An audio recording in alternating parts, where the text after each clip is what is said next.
All right, we are live with episode number 7 of Mental Health Chat.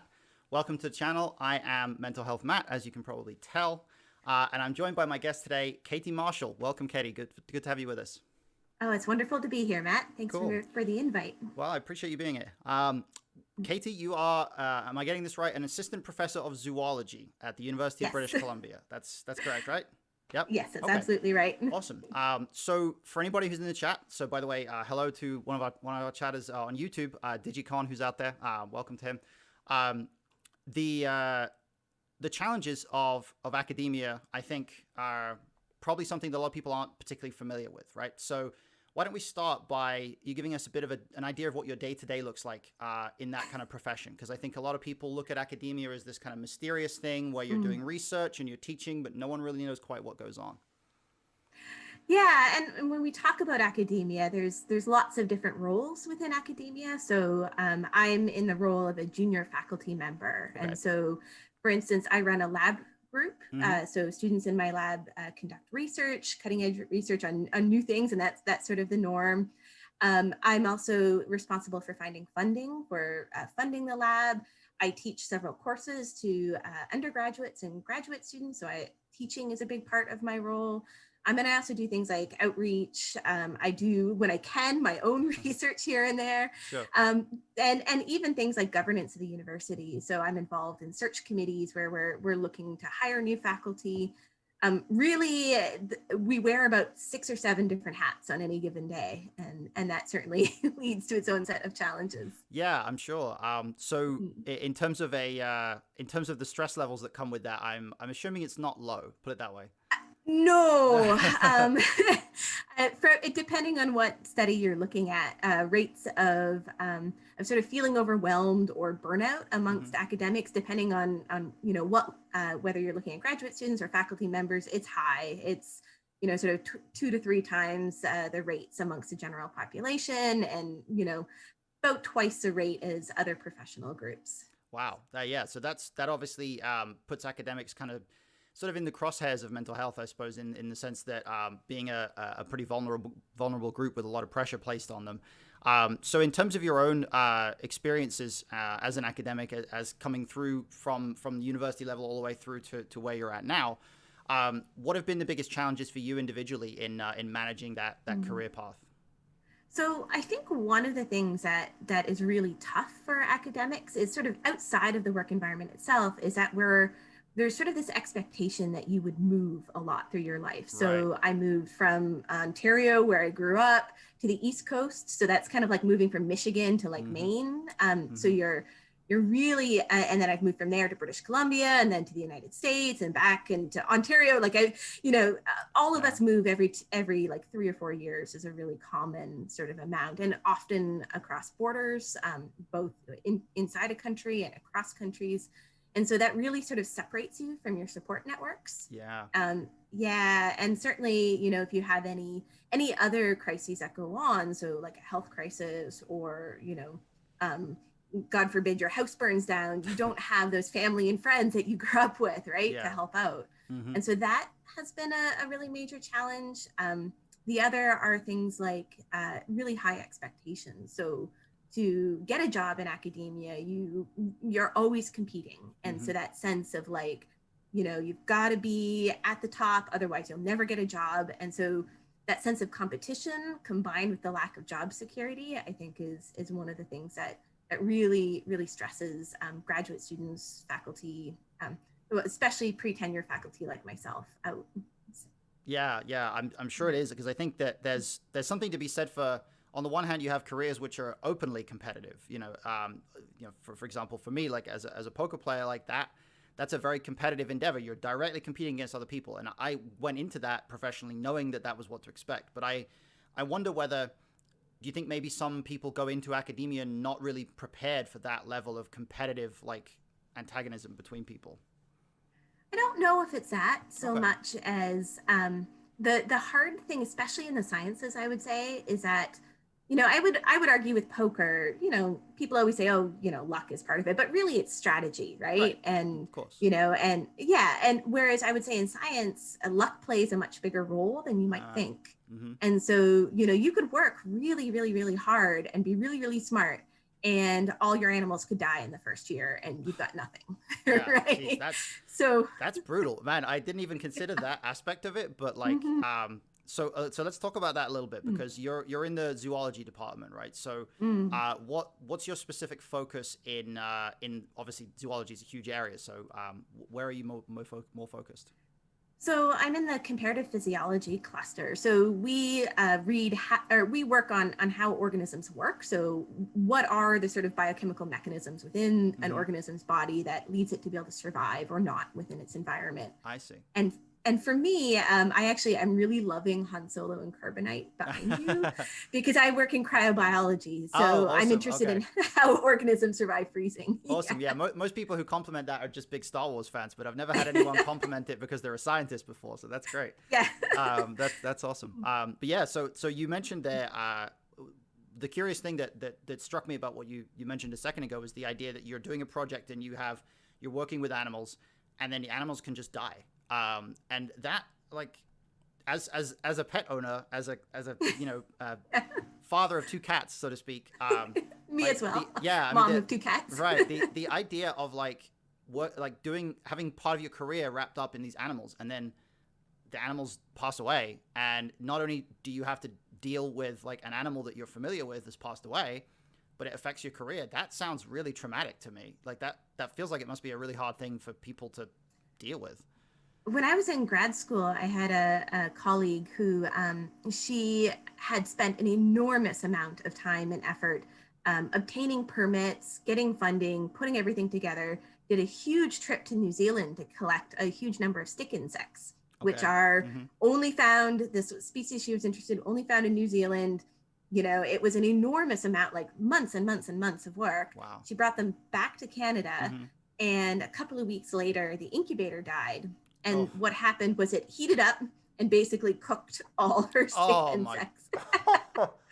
And like, you know, I know with poker you have tournaments and things, but you know, at the end of the day, tomorrow is always another day.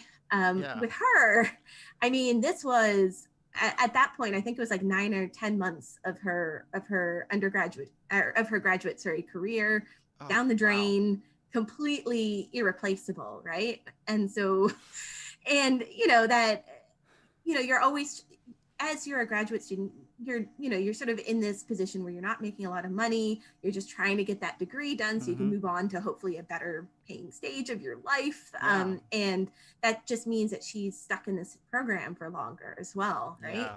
So Jeez. I mean, I hope at least like, is there some kind of systemic way of making accommodations for people where stuff like happens like that? Because I don't feel like she should be like punished by the system like that, but I don't know how you cater to it, you know?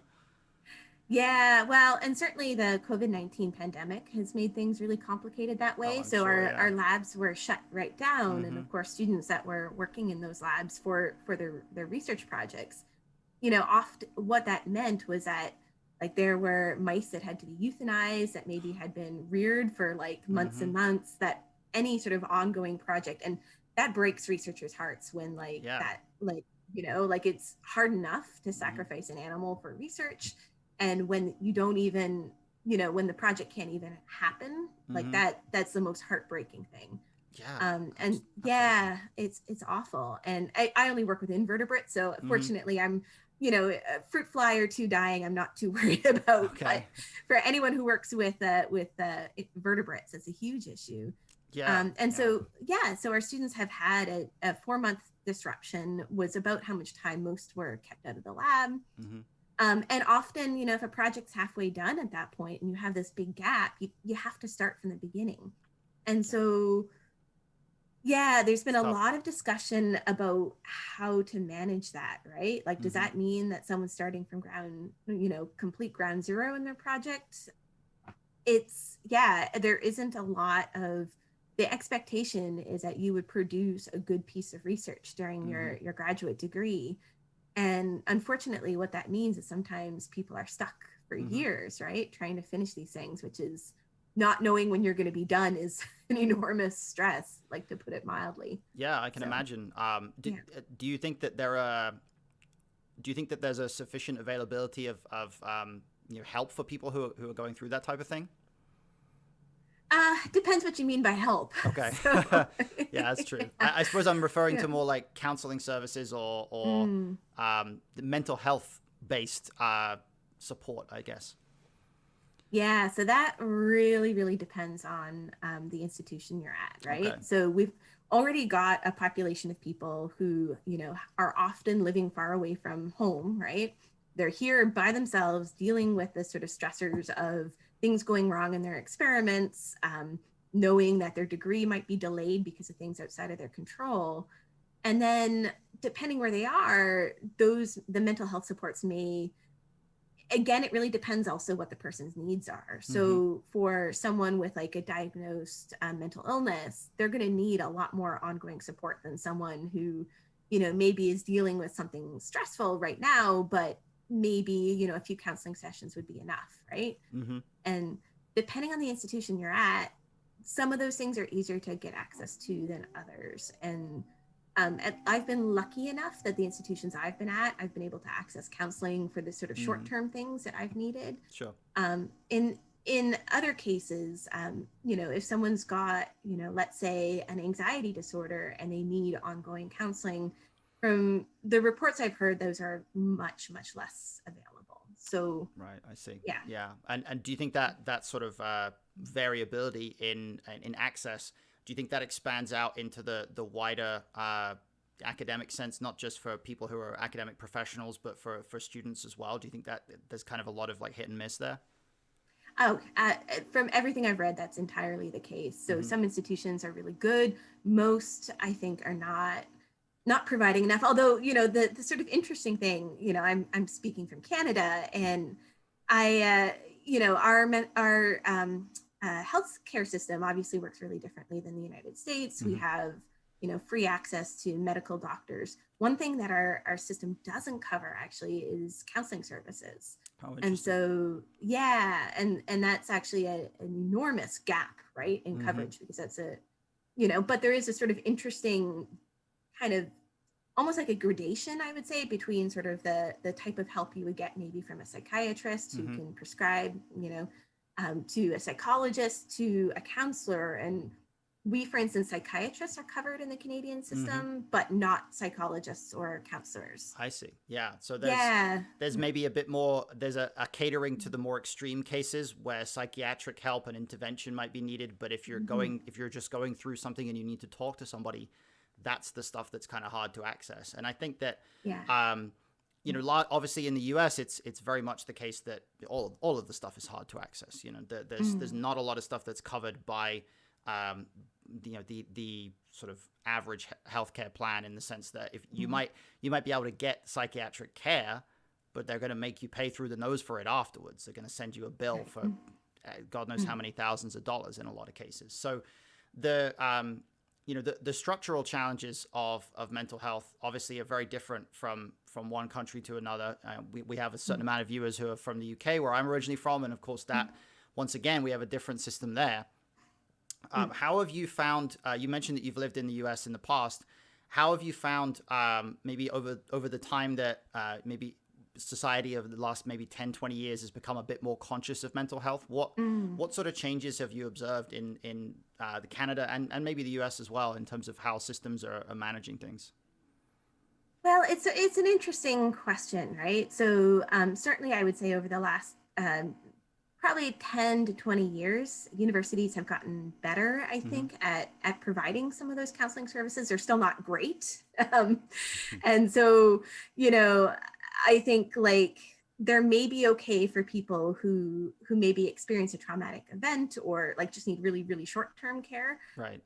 They're not great for ongoing mental health needs, but again, once you get it sort of into the very medical side of things for people with severe mental illness, I think then, provincial coverage in our case covers it well. Mm-hmm. But yeah, one thing that has changed a lot and I think is really good is openness to talk about mental health and mental health issues amongst faculty and staff and students. And that's, I think, a lot more discussed openly than it ever used to be. And certainly at my institution now, people are really, really good about talking about it. Mm-hmm. Certainly when I was in the States, Now, I was at a big Midwestern school, and I don't know if the culture there is just really different from Hmm. coastal schools.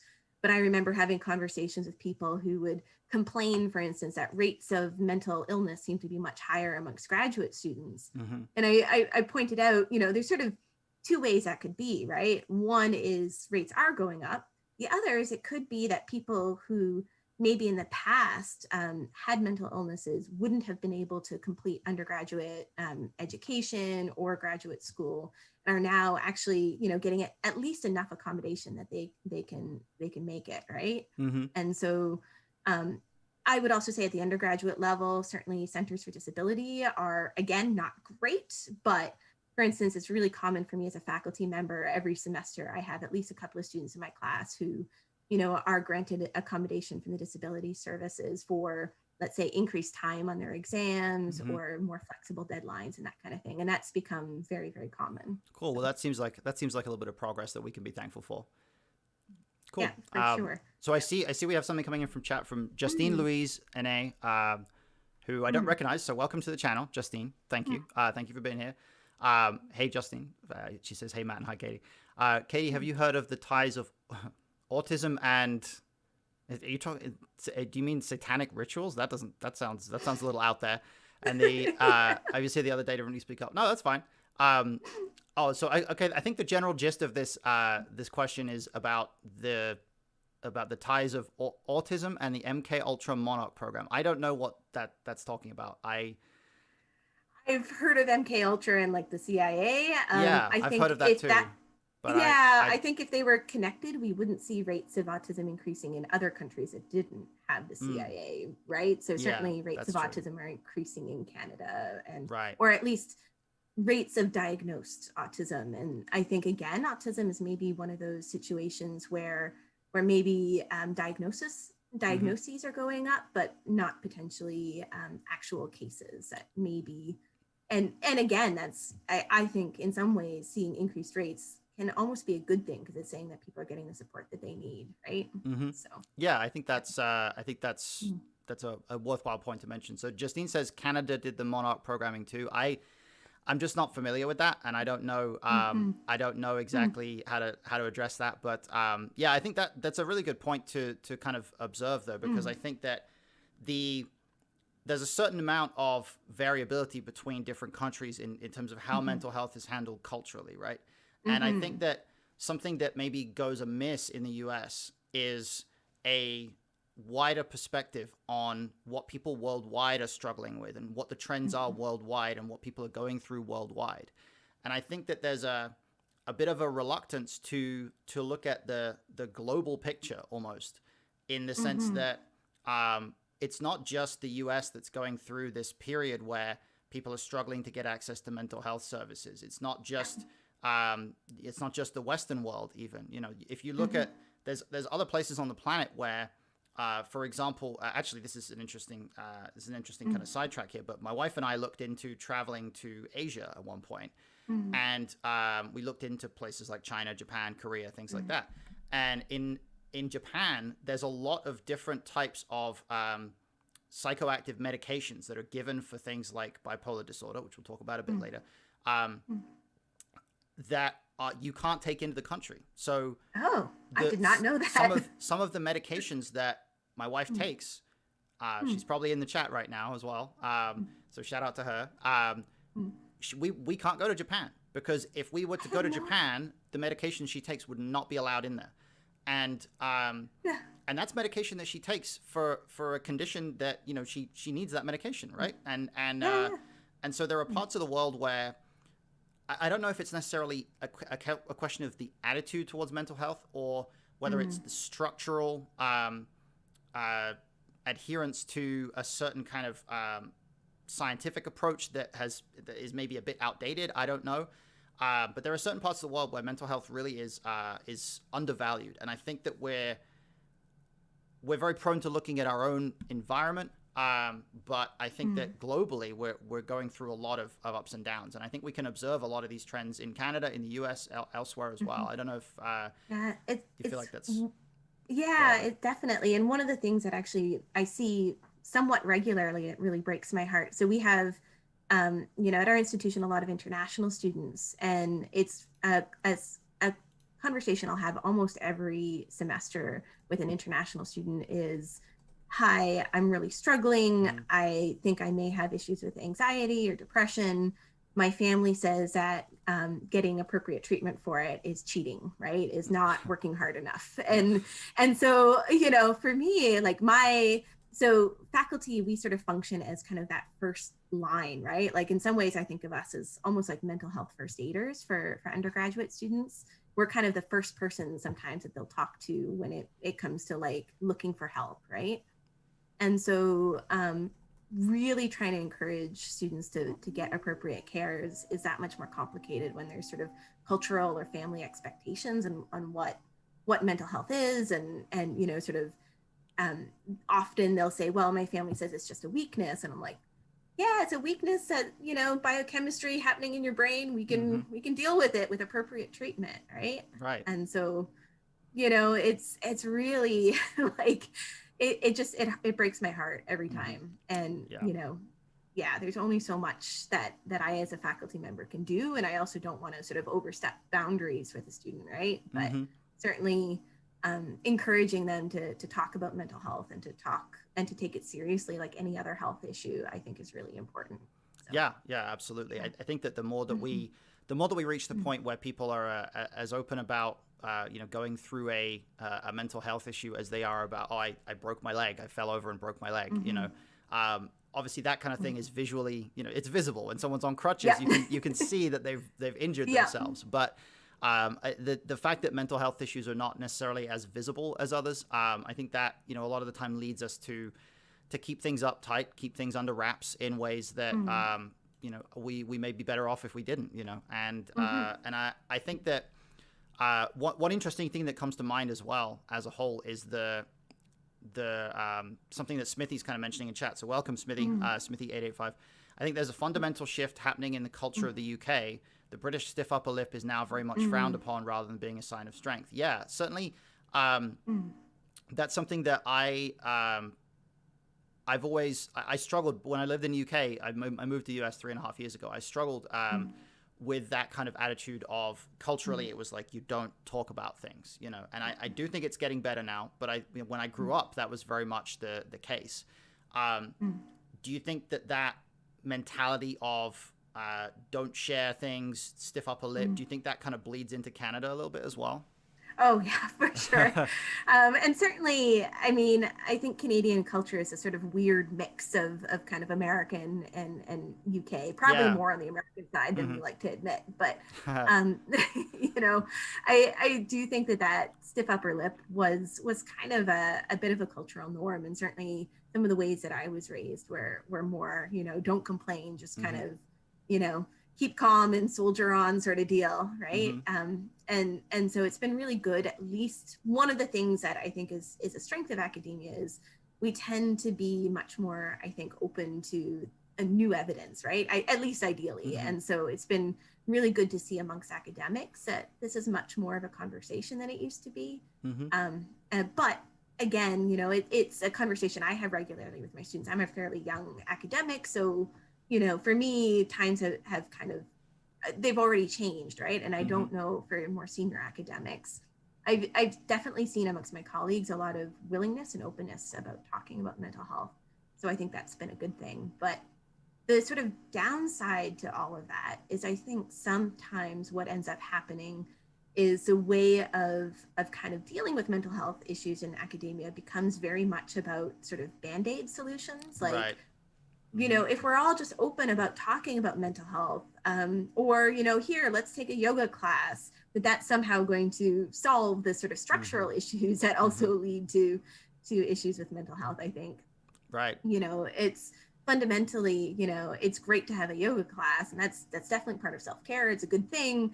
But, if you need lithium or you need, let's say, you're experiencing a huge amount of stress and anxiety because you're being paid less than minimum wage, right? Those things are not going to be fixed by a yoga class, right? Right. So, yeah. I think that's something that your friend Dr. Rob Tarswell mentioned in his appearance on this show, the first episode.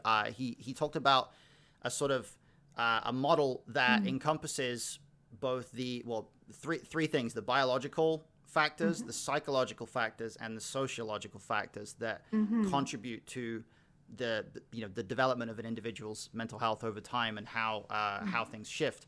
And I'm curious whether you think maybe you mentioned sort of structural concepts there. Do you think there are certain things about the lifestyle of academia that are sort of directly contributing almost to this prevalence of mental health issues that maybe need to be changed?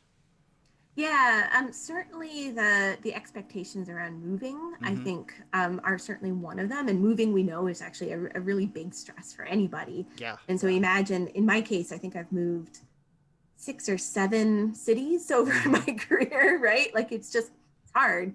And certainly we can mitigate some of that. But, I hear often in hiring committees, for instance, that they don't want to hire someone who did their PhD at the institution, right? And it's like, well, why is that, right? Like, why should, right? If that's the expectation, then that means that people really aren't. And I would also say for dual career couples, that's certainly an issue as well. So my husband and I are both academics. And so, trying to find a job in the same place has also been a massive difficulty and stress. Yeah, I can imagine. I think sometimes with research, I mean, it's just inherently hard, right? Sometimes all your animals die, or sometimes your experiments don't work. He's a synthetic chemist. And so sometimes, you can plan things out as best you can, and sometimes the electrons just don't go where you want them to go, right? So it wouldn't be research. The other sort of piece to it, and one of the ones that we're really struggling with now, I think, are some of the issues around politicization of academia. So, the fact that, like, for instance, Hungary has banned gender studies as like a department, or when I was an American faculty member, I was actually told, don't include words like climate change and evolution in your research. Yeah. Man, I mean, if I wasn't already disappointed in this country, I am now. Jeez. And where do you want to call out the location that did that to you? Because I feel like that state needs to be held accountable. That was a federal thing? That was National Science Foundation. Yeah. Wow. I think that's part of the problem.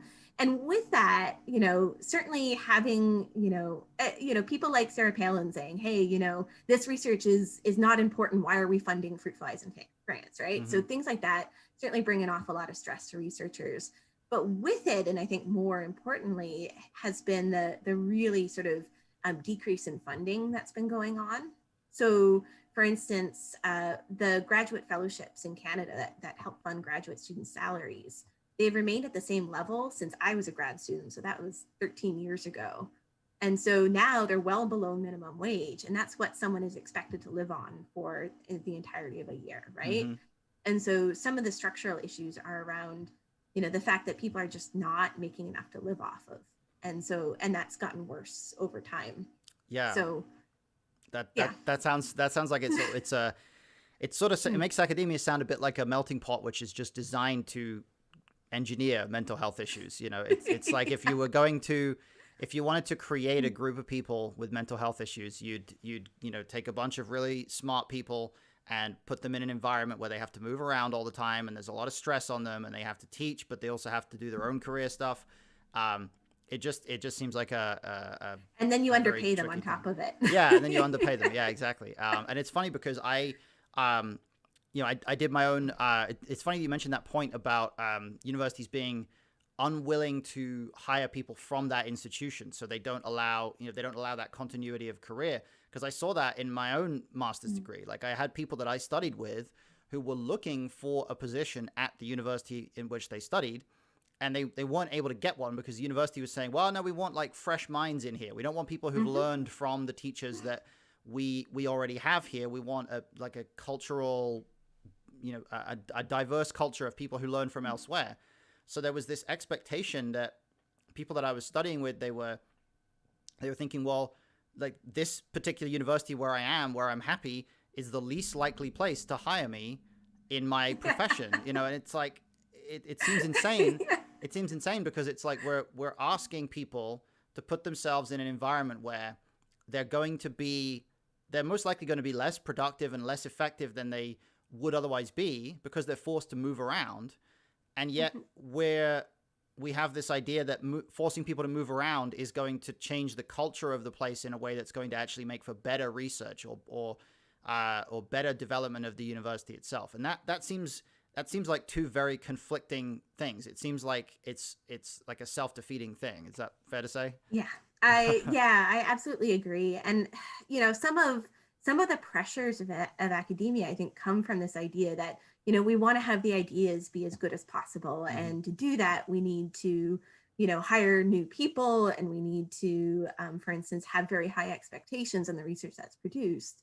And that's all well and good, but I would also argue that people who are feeling secure and are in good health are much more likely to produce good ideas than people who are stressed out all the time. Yes. So, yeah, exactly. And I think that it probably carries over in a lot of ways, because I think there's cultural factors in any institution, any area where you have people who are seeing each other every day, who are working together every day. When one person is stressed, more people become stressed, and it becomes self-perpetuating. And so I wonder whether what's going on is just globally, we haven't really found yet a way to create these institutions that don't become that self-perpetuating just ball of stress. I guess we tend to put ourselves in those positions, and I think you see it in workplace environments too. You see companies become they develop in such a way where there's a culture of stress. There's a culture of everybody in this company wants to work really hard, and everybody puts a lot of pressure on themselves, and suddenly we're all unhappy and pissed off at each other, and we eventually reach a point where nobody's doing their best work, and I think that on a social level, I think we're struggling to find that balance of how do we do our best work versus how do we take care of people, and I think that we're still a long way from figuring it out, I guess, or at least that's the way it seems to me. Yeah, absolutely. Now let's add one more factor. So we've talked about kind of the moving, we've talked about the pay, we've talked about the stress. Now add to it, and this is a position I don't really want to be in, but it's sort of how it goes, is that the graduate students in my lab, they report to me. And so I'm the one who says, okay, this research is good enough to go forward. No, you need to work more on this. And so now going into the future, when they're looking for future jobs, they really rely on a reference letter for me to say this person worked really well. And, I think when you have a really good advisor-advisee relationship, like my PhD advisor was really great, that can work really well. But there have definitely been cases where PIs have been abusive towards their students. They've not been, their expectations are too high. They've belittled their students. And so someone now is trapped and can't graduate until this like one person, right, decides that that's good enough. And it really just sort of puts I think a real possibility of just, kind of incredible stress on a student. So. Yeah. And it almost seems like this sort of system where the people who've been in the system for a long time end up passing on their own stress and anxiety over the whole process to their students, and then they have these processes where they're you sound like that's relatable for you. Oh yeah. Well, so there's a couple of things that go into that. One, I think, is, really at my sort of level of being an academic, is I am, a lot of what I do is more supervisory rather than my own research. And I've had very little training in being a mentor or in running a lab. Running a lab is kind of like running a startup. Like, you have to find money, you have a very small number of employees, you wear all the hats. And so I have very, very little training in that. The other piece is that, as the PI, you're experiencing stress from the undergraduates that you teach, who are, maybe upset about the teaching that you do. You're experiencing stress from administrators who, you're not filing the paperwork correctly. You're experiencing stress from the idea, that you're being evaluated and you may not get tenure and then lose your job, and then, right.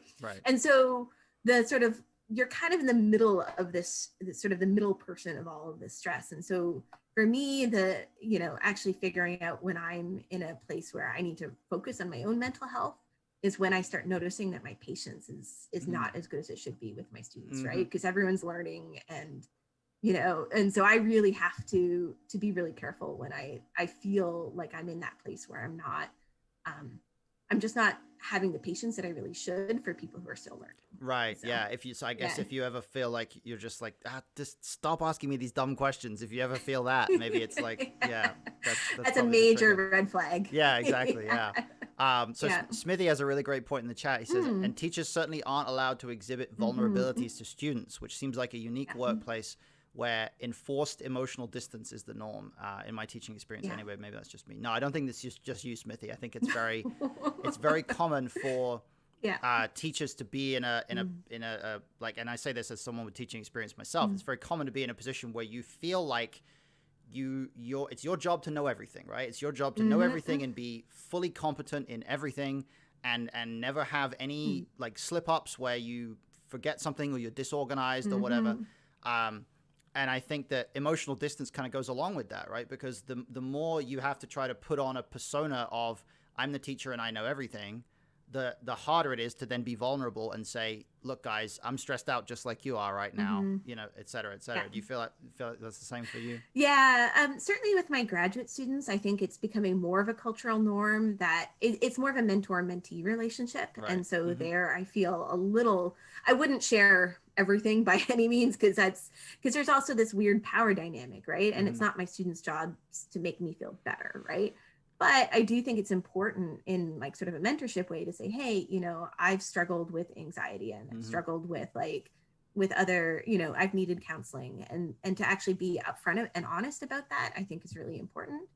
With undergraduates, certainly the distance is much higher, and there, I think the sort of consumer model of education has also led us to this place where my students get upset if they feel like I'm not, jam packing every moment in the classroom with the amount of learning that they need, right? And so having that kind of more personal kind of discussion is really feels, at least I teach pre-medical students, and they certainly also have a huge amount of stress and anxiety, but they get very upset if I were to pretend I was human for more than a minute or two. Yeah, it's funny. My own experience is probably at the opposite end of the spectrum, in that I studied languages in college or university, and I think that people who study modern languages at university are probably some of the most chill people at university, because nobody goes into it with any idea what career you're going to have after you come out of university. Right? You go into it and you're just like, I kind of like speaking languages, but I don't know what I want to do. Nobody that I knew what they wanted to do when they left university when we went in. Nobody had a clue. And so you go through it with this mentality that you don't feel that concerned if the teachers aren't like throwing work at you all the time, because that future time is like something you're not really bothering to think about. But then what happened what happened with me, and I think with most of the other people that I studied with, is we all got to the end of our time at university, and we graduated the year after the 2008 financial crash. So that didn't help. We all got there and we were like, well, damn, now I don't feel like I'm prepared for anything. I don't have a career path laid out for me. I don't feel like I know where I'm going. So do you feel like you also encounter some students who maybe who have the stress, not necessarily about like, how do I want to make sure that I succeed as much as possible, but do you find students also who just kind of don't have the direction and they're a bit lost mentally, and they need help with that? It's interesting. Like, I think that's going to depend a lot on your field, as you mentioned, and your institution. My students are all convinced they're going to go to medical school, and one of the hard things is kind of as they go through their undergraduate education is figuring out, oh shoot, like maybe that's not for me, right? And medical school acceptance rates here in Canada are something like 10%. Like, they're really, really, really low. And so trying to figure out what that looks like for each student, it's more of a, I don't want to discourage anyone from applying to medical school, but at the same time being sort of realistic and saying, hey, there's all these other options that are really great. It's kind of the conversation I have more. The hard part is that we do have a lot of students that have a huge amount of family pressure to become medical doctors.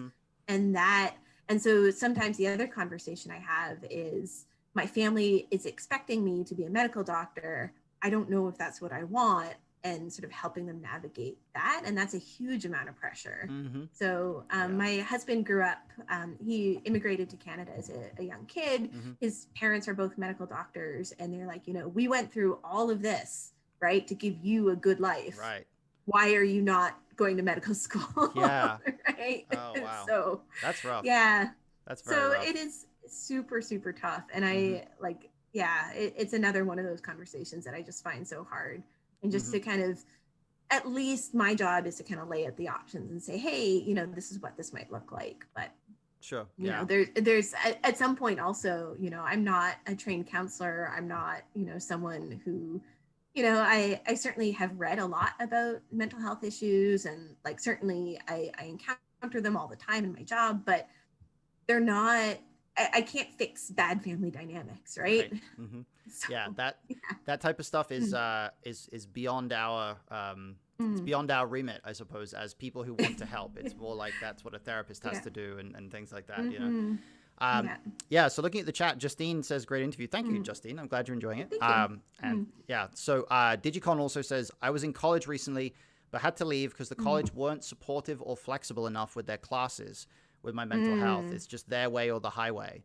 Do you, I guess we touched on that a little bit earlier on, but do you think is that a common thing? Like that some places don't have this sort of understanding of like some students have mental health issues that we want to try to cater to them?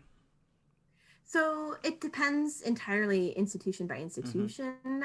In the US, there's the Americans with Disabilities Act that governs some of this. But the institutions I've worked for have generally had a disability accommodation office. The problem with that is that you need to have a doctor's note about those. So particularly in the United States, that can be really hard to get. And certainly for people, depending on kind of your level, like the level of care that you need, even in Canada or the UK, it might be hard to get that. It might be that so one of the things we haven't talked about, and that is another sort of major issue on top of all of this, is that the early 20s are often when a lot of mental illnesses come out, right? And so, you may have been doing just fine, and then you hit a semester and, you're suddenly experiencing symptoms of schizophrenia or another mental illness. And sometimes it can take a while to get access to the medical sort of care that you need. And that means you don't have that doctor's note. And meanwhile, you failed your class and so all of these kind of structural issues, I think, really compound. And so I think for people who were diagnosed previous to undergraduate education, or, the timing worked out, or they were able to get access to care, the disability accommodations offices can be pretty good. But certainly as a faculty member, I'm bound by what the accommodation office says. And I should mention that medical privacy of students is important. So I don't hear from the disability office, that so-and-so has an anxiety disorder. What I hear is, student A requires double the length of time to write their exam. So I just hear about the accommodation. Yeah, and that seems like by far the healthiest way to handle it, because there is no reason, if there's sufficient trust within the system, there's no reason for you to need to ask what condition are they suffering from. All you need to be told is this person has a condition that is going to cause them to need special accommodations, and that should be enough. And I hope that there's enough trust there that when we see that system works, we can start building on it, and we can start putting systems in place that follow up on it. Something you mentioned a moment or two ago is your husband. Now, you mentioned to me before we came on air that your husband is a sufferer of bipolar disorder, and you mentioned it was bipolar 1, right?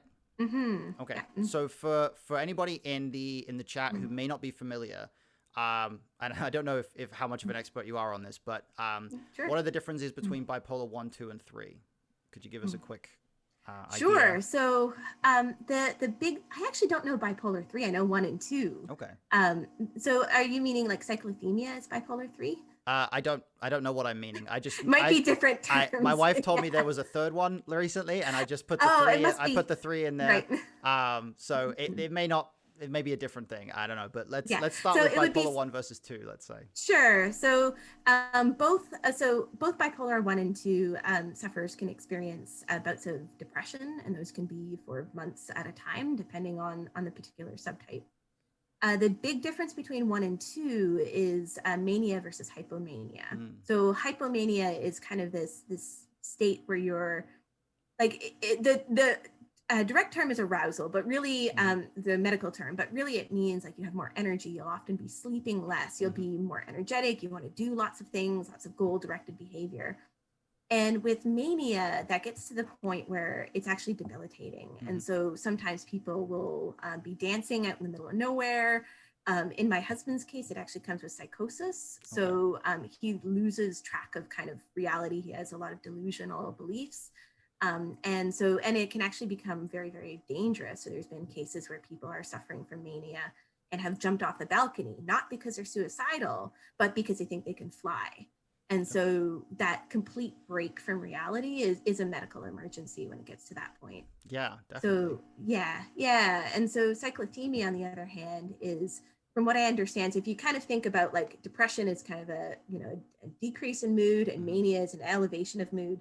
Cyclothymia, you get these ups and downs, but they're not quite as extreme. So they might not reach kind of the clinical definitions of depression, for instance, but the person's feeling moody. And the definition, I think the other big thing is that mania tends to last a lot longer. So my husband's case, it was 3 months, and whereas hypomania would often be for just a couple of weeks, for instance. Right, I see. So bipolar 1, the simple way of explaining it, I suppose, would be that bipolar 1 is the most extreme of the forms, and it produces the longest ups and downs that can last long periods. Actually, bipolar 2, from what I understand, the depression can last as long as in bipolar 1. I see. And often they would experience more bouts of depression, which can be really debilitating. Right. Okay. So it's more a question of which side is like the most common side, I suppose, to be on, which side of the equation, the manic side or the depression side. Yeah. So one thing that came in from Commodore, welcome Commodore in the chat.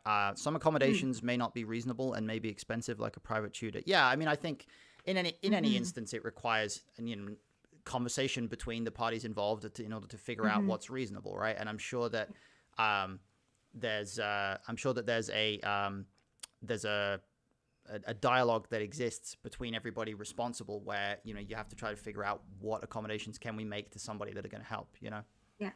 Yeah, and from the institution side, the other issue that they're concerned about is making sure that the faculty member actually isn't just sort of handed a bunch of extra work, but they actually have the support they need to make sure that the accommodations can be handled. Right. So so I work with the disability accommodation office.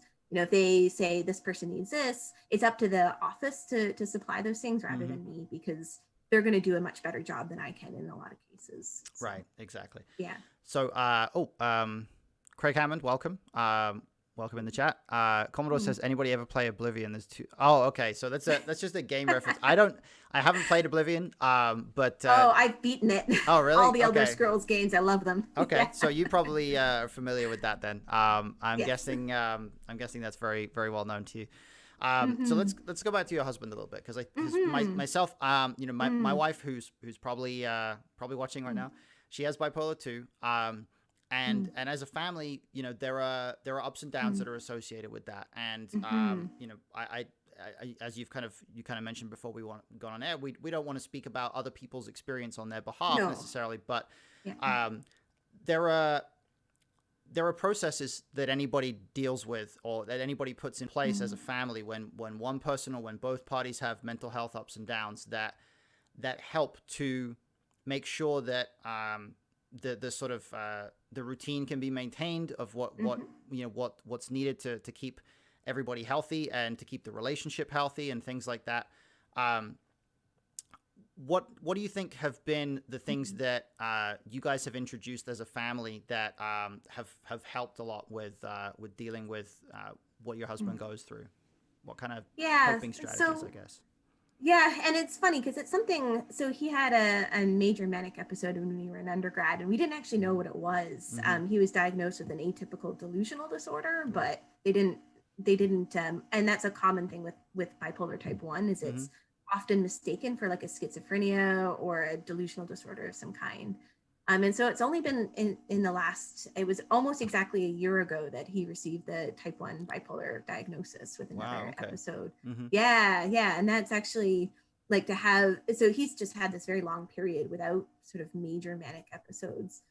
And so it's still something we're working on, and Mm-hmm. something that I think often is kind of an ongoing conversation, and certainly like opening up conversation has been a really big piece of it. And Mm-hmm. so, on his hand, knowing that if I ask how he's doing, I actually do, really genuinely want to know. Right. I'm not trying to say, are you experiencing symptoms, right? Mm-hmm. But just to sort of open up that conversation. Mm-hmm. Definitely, we go and we talk to the psychiatrist together. The psychiatrist, often wants my input on things. One thing we do is we actually track his mood together. Mm-hmm. And so one of the hard things about mania is it can be really hard for someone who's experiencing it to know, right? Yeah. And so he'll often get my input, like, and I'm like, well, you were dancing around the room for a little while. So, My wife does that too. Not dancing around the room, but she'll check in with me, like to ask like, how's my mood been lately? Because it's hard when you're inside it to be self-monitoring alongside the energy that it takes to just deal with what you're going through. Yes. And I think for me individually, tracking my mood has been a really important thing. I use an app called Dailyo, which has lots of people do. Yeah. A lot of really useful functions. So I could definitely recommend that. But I think that that kind of awareness that comes over time with how has my mood been changing? How am I monitoring my own symptoms? I think it's really important, not necessarily just for anybody who has a specific diagnosis like bipolar 1, but I think it can be useful for anybody as a whole to have some kind of information to rely on, to have data, to be able to look and say, like, on this day a month ago, I noted down that my mood was really bad. Because when it's a mood, it's easy to forget about it once it's gone, right? It's easy to forget about what you were going through yesterday, because that's yesterday. But over time, for me at least, I think that feels it's a very valuable practice, and I hope your husband gets a lot out of it too.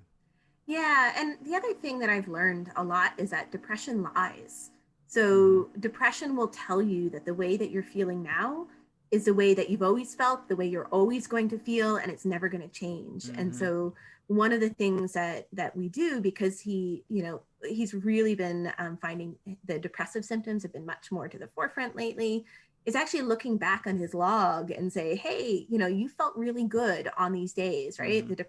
The sort of depression brain is just lying to you, but it's hard when you're in that mood to know. But if you have a log, you can kind of look back and say, oh, like, generally the progression's been good. For him, it's been a lot of working with medication adjustments as well. And so as the medications change, keeping track of mood is super important for, looking at what kind of impact that's having on you. So for instance, he had a medication change this summer that led to a mixed episode. And so it was like actually seeing that change in mood symptoms along with the change in medications, how those two things went together was super important. Yeah, so, being able to monitor that those happened at the same time, where the correlation is, data tracking is a very powerful thing. Couple of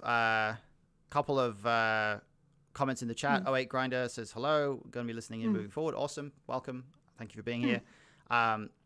Commodore says maybe my wife should do that. Maybe I should pick up waltzing. I'm not much of a dancer. I don't think we're going to be doing that anytime soon. I am a terrible dancer myself. So the other one from Craig Hammond is, what comes with a bipolar diagnosis? So I guess that means in the sense of what changes once you get the diagnosis. So I think, well, there's a lot of ways to answer that question. There's kind of like the medical care, and then there's also the sort of like emotional sort of impact of getting a diagnosis like that, because bipolar is something that you're not cured of, right? It's something you're going to have the rest of your life, and that can really lead to, I think, a lot of changes in the way that you see yourself and your relationships. And so that's been something that we've really, as part of that open communication, have had a lot of discussions about, because no one likes to think of themselves as a sick person, right? Right. And that's a big sort of adjustment. In terms of like the medical side of things, in my husband's case, it came out of a hospitalization. So I actually, when he had his first big manic episode last year, I honestly thought he had overdosed on some drugs. Like Oh, his yikes. behavior was so right. He doesn't use any recreational drugs, but it was just like so bizarre and in the middle of the night. And so in his case, it's, and often with a manic episode, not so much in bipolar 2, but in bipolar 1, often hospitalization is part of it. Just trying to get, in his case, he had lost about 40 pounds and he's not a, big guy. That's weight loss is another really common sign of mania. And so actually trying to get him onto like a regular routine was really, really important. So eating regularly, going to sleep regularly. He was sleeping like 4 or 5 hours a night, maybe. So making sure that all those routines got back was important in the hospital, and making sure that the worst psychotic symptoms had stopped. So in his case, antipsychotics like risperidone are really important. He also is on lithium, which is a mood stabilizer. So that's a really common one. There are different guidelines for how medication works in the first sort of while after a major episode, but at least in bipolar 1, the idea is that basically your medication stays the same for 6 to 8 months, and they often will try and kind of taper you down to a maintenance dose at that point, but you're most likely taking medications is going to be part of your daily routine from that point on. That seems like it's a pretty common thing for a lot of people. We had another question, another point from Commodore. I wouldn't say it would lie to me. I would just say it's biased and was just mistaken. Yeah, I mean, I think that in many ways, that's a good way of phrasing it. I think that the thing that actually, the thing that playing poker has taught me over time is to understand that when you are experiencing emotion physically, your brain is not operating in the same way to when you are not experiencing strong emotions.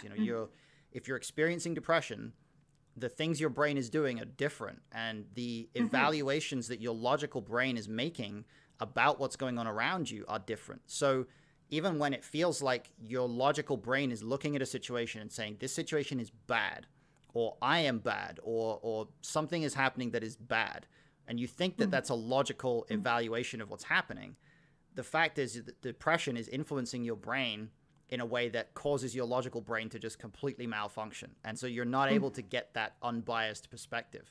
So the bias is it's a great way of talking about it, because that's what's going on in the body, right? And actually, while we're on the subject, I know you mentioned you're studying the physiology of animals, right? Do you find is there any kind of crossover that you notice in terms of how that understanding of physiology actually shapes your... Oh, you're nodding a lot, so go ahead. Tell me what's going on. The single biggest one I've noticed, and actually with my partner having bipolar, I've noticed a lot, is the way that anxiety often is a comorbid with bipolar disorder. It's really, really common. And so what's interesting about anxiety is that it starts in the brain. Your brain is sort of integrating all this information, but it is very, very physical. And so we talk about often in physiology the HPA axis, the hypothalamus, pituitary, and the adrenal glands, and they all release a cascade of hormones that changes the way that your body's working. And so in my husband's case, when he was in mania, he was experiencing basically this like massive rush of cortisol that was causing really the fight or flight reflex. So what I noticed was his hands became cold. So that's actually vasoconstriction. So all the blood vessels in his hands had constricted the blood. And his blood pressure was, I think it was at like 200 over 120 when he was admitted. Right? It's like that. He was sitting quietly, and that's the blood pressure you would expect from someone who had just like sprinted for a very, very long time. Yeah, like it's that's just crazy. Like it doesn't even make sense. So, certainly this like link between what's happening in our brains, it's directly like what's happening in our brains is directly linked with our hormone producing organs, which directly affects how our bodies are functioning. And so I always tell my students that anxiety might start in the brain, but it is absolutely everywhere in your body. So. Yeah, that's been my experience of it too. I get a lot of physical symptoms like tightness in my chest and things like that with anxiety. Yeah. Shout out to Mindset by Dave in the comments. He says, yeah, I get to catch you today. Everybody go watch Dave's channel. Dave is a mindset coach. Great content on that channel. So everybody check him out. Great. So thank you, Dave, for being here. And Commodore also says, that could be why I feel like underperforming is proof that I'm not smart enough to perform up to par. Yeah, exactly. Right. Yeah. What's happening is you're trying to make an objective evaluation of performance, but you're doing it in a state where your depression is causing your logical brain to evaluate in a completely different way.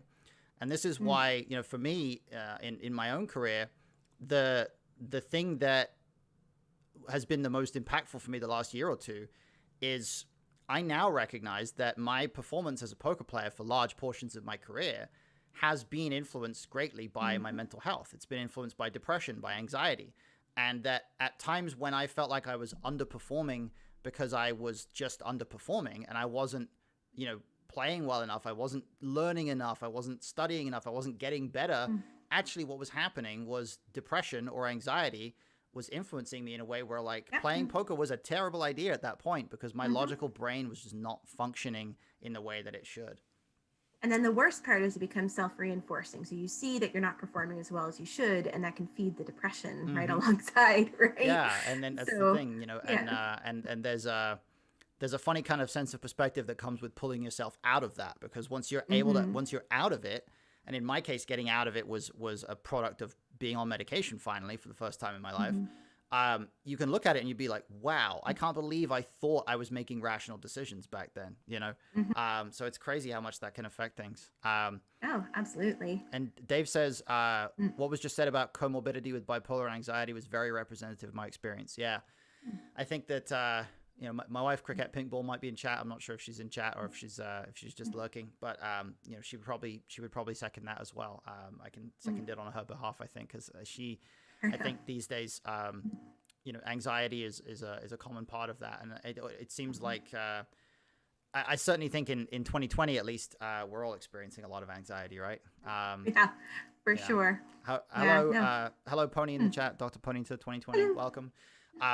So let's. I know you wanted to only go about an hour today, so we're going to wrap it up in just a moment. But I like to try to end on a positive note. And I like to try to ask people if they have one sort of piece of advice to pass on from their own experience mental health wise that has helped them the most, and that they, if other people haven't tried this specific thing or haven't considered this element, I'm curious for you what that would be.